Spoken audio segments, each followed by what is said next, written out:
I stared at the email notification glowing on my phone screen, a slight smile playing at my lips. Another desperate message from my father's company, Anderson Global Technologies, their third this week. The subject line was always different, but the underlying message remained the same. They needed my help. My name is Emma Anderson, and 10 years ago, my parents made what they thought was a simple choice. They chose my twin brother, Ethan, to inherit the family business. After all, he was the natural leader, the one with the real business sense. I was just the quiet twin who spent too much time analyzing market trends and studying emerging technologies. Ms. Anderson. My assistant's voice pulled me from my thoughts. The quarterly earnings report is ready for your review, and Google's acquisition team sent over the updated proposal. I nodded, turning away from the floor-to-ceiling windows of my corner office. The Seattle skyline sparkled beneath the morning sun, a far cry from the small garage where I'd started my company 5 years ago. Thanks, Alice. Just leave them on my desk. I picked up my father's email again, reading it more carefully this time. Emma, we need to discuss a potential strategic partnership. Anderson Global's board believes a merger between our companies could create significant synergies. Please call me at your earliest convenience. Dad, strategic partnership. I almost laughed. That's what they were calling it now. 6 months ago, it had been market collaboration. Before that, joint venture opportunities. They were running out of euphemisms for what they really wanted, a bailout. My phone buzzed again. This time it was my mother. Emma, darling, her voice carried that familiar mix of authority and manipulation. Did you get your father's email? We should really discuss this as a family. I closed my eyes, memories flooding back. The family dinner 10 years ago when they'd announced their decision. The way they framed it as if they were doing me a favor. Ethan has the natural leadership qualities the company needs, my father had declared, swirling his expensive scotch. He understands people, knows how to command a room. You're too analytical, Emma. Too focused on the technical details. That's not what a CEO needs to be. My mother had reached across the table, patting my hand with well-practiced sympathy. Besides, sweetheart, you've always been more comfortable behind the scenes. This way, you can support your brother without all the pressure of running the company.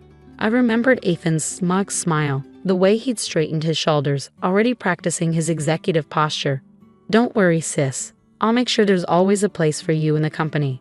That night, I'd gone home to my apartment and cried, not from sadness, but from pure, burning frustration.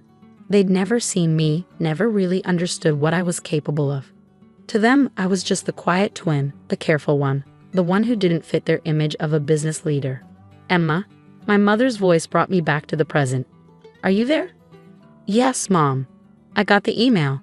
I kept my voice neutral, professional, but any potential partnership would need to go through proper channels. Have your team contact our corporate development office. Oh, Emma, she sighed. Why do you always have to make things so formal? We're family. Family. The word hit differently now. Yes, we are. And 10 years ago, our family made a very clear decision about leadership. I'm just honoring that decision. You're still holding on to that. Sweetheart, we did what we thought was best. And look at you now. You've done so well for yourself with your little tech company. My little tech company that was now worth $4.2 billion. Anderson Global's market cap had dropped to less than half that under Ethan's leadership. Mom, I need to go. I have a board meeting in 10 minutes. It wasn't true, but she didn't need to know that. Just think about it, please. Your brother's having a hard time. The market conditions, the new competitors.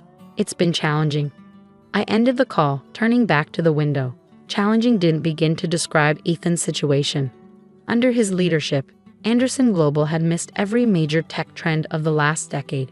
While they were still pushing outdated enterprise software, I built Nova Technologies into a leader in artificial intelligence and machine learning. The irony wasn't lost on me. The technical details they dismissed as a weakness had become my greatest strength. While Ethan was perfecting his executive image, I was studying the technologies that would reshape the industry. My intercom buzzed. Ms. Anderson, the team from Tesla is here for the partnership discussion. I straightened my blazer, pushing thoughts of family drama aside. Send them in. As I walked to the conference room, I passed the wall of achievements that lined our main hallway. Industry awards, patent certificates, magazine covers featuring my face. The queen of AI. Tech's rising star. 30 under 30. Each one a quiet rebuttal to those who'd underestimated me. But the most satisfying article was the most recent one. Anderson Global struggles as Nova Technologies soars. The subtitle was particularly sweet. Twin CEOs, divergent paths. The Tesla executives rose as I entered the room, eager to discuss implementing Nova's AI systems in their next generation of vehicles. This was what real business leadership looked like, not commanding a room with charisma, but creating something so valuable that the room came to you. My phone buzzed one more time. A text from Ethan. Come on, Em. Help me out here, for old time's sake. I put the phone away without responding. Old time's sake. The old times were exactly why I'd built Nova Technologies. Every dismissal, every underestimation, every patronizing pat on the head had fueled my determination. They'd chosen their CEO 10 years ago. Now it was time for them to live with that choice. But as I began my presentation to the Tesla team, I couldn't help but smile slightly, because the best part? This was just the beginning. Anderson Global's desperation for a merger was about to teach my family a very expensive lesson about underestimating the quiet twin. The weekly executive meeting at Nova Technologies had just wrapped up when Alice appeared at my door again. Your brother's here. I looked up from my laptop surprised. Ethan had never visited my office before. His pride wouldn't allow it. He doesn't have an appointment. He says it's urgent, family business. Alice's tone carried a hint of disapproval. She'd been with me since the early days, working late nights in that garage as we built Nova from scratch. She knew our family history. I sighed, closing my laptop. Send him in.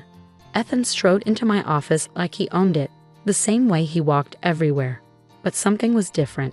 His designer suit couldn't hide the tension in his shoulders, the slight shadows under his eyes. Running Anderson Global into the ground was finally taking its toll. Nice view, he said, gesturing to the Seattle skyline. Much better than that garage you started in. Remember when Dad said you were wasting your time? I remember everything, Ethan. I kept my voice neutral. What do you want?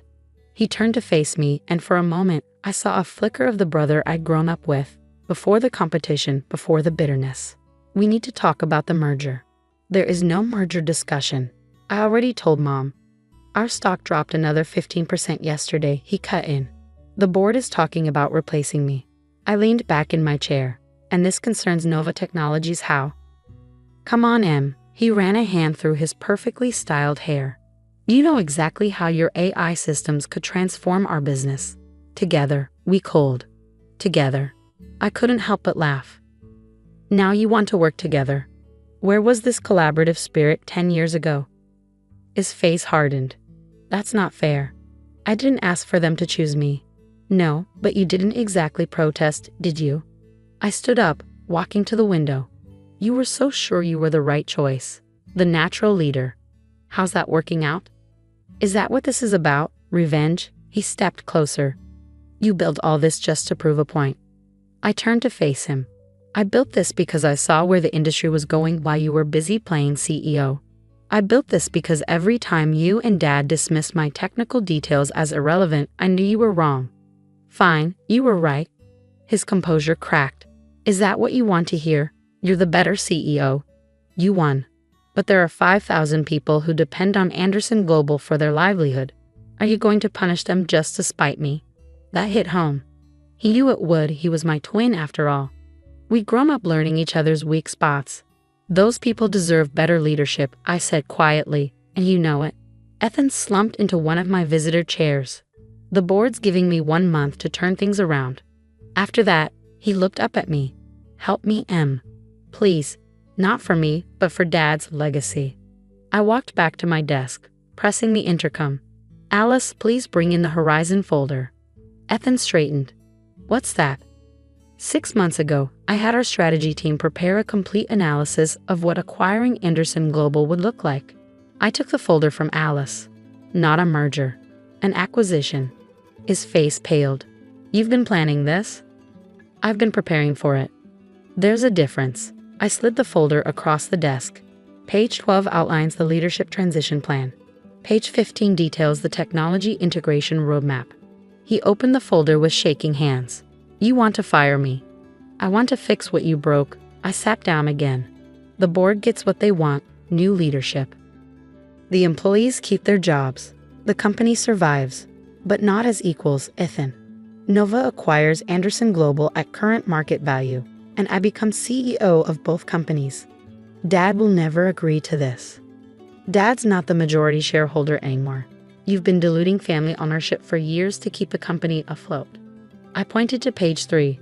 We've been quietly buying those shares through subsidiaries. Ethan stared at me, realization dawning. How long have you been planning this? Since the day they chose you. The words came out before I could stop them. He closed the folder slowly. I'll need time to review this with the board. You have 48 hours. I picked up my phone, signaling the end of the meeting. After that, we go hostile. And trust me, he don't want that. He stood up, straightening his tie, a nervous habit from childhood. You've changed, Em. No, I haven't. That's what none of you ever understood. I met his gaze steadily. I was always this person, you just couldn't see it. After he left, I sat in silence for a long moment. Then I picked up my phone and dialed a familiar number. Alice? Schedule a dinner reservation for tonight. 4 people.